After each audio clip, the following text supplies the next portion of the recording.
Donald Trump को बहुत अच्छे तरीके से पता था कि वो ये जो हेकड़ी दिखा रहे हैं, जब हमला अगर हो जाएगा तो फिर उससे निपटने का उनके पास कोई रास्ता है नहीं।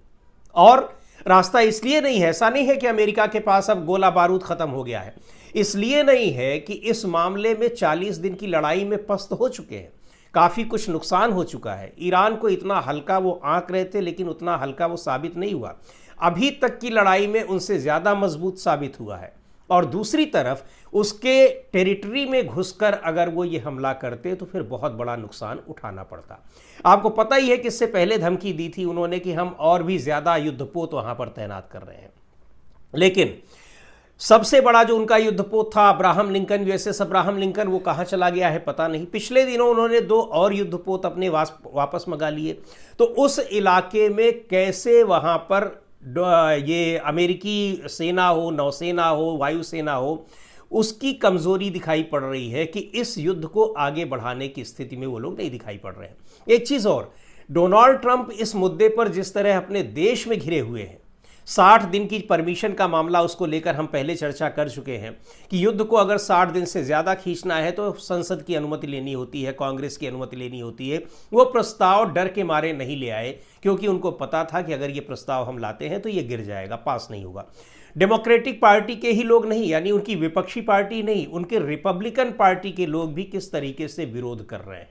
दूसरी ओर वहाँ की जनता, और सबसे महत्वपूर्ण बात कि इस पूरे मामले में उनको किसी भी तरीके से अंतर्राष्ट्रीय समुदाय का समर्थन नहीं मिल रहा है।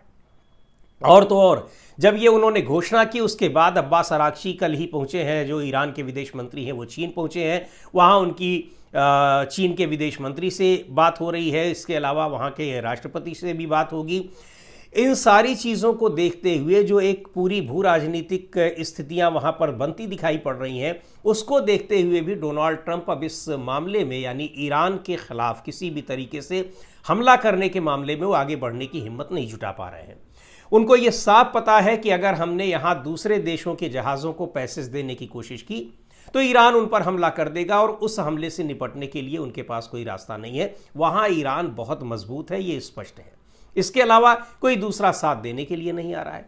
दूसरी बात, डोनाल्ड ट्रंप को जहां जो बड़ा झटका मिल रहा है वो अब इजराइल की तरफ से भी मिल रहा है, क्योंकि अमेरिका ने भी इजराइल को अब झटका दे दिया है। अब इजराइल जब अगर ईरान के खिलाफ युद्ध में वो आगे बढ़ेगा ही नहीं तो फिर इजराइल अकेले क्या लड़ेगा।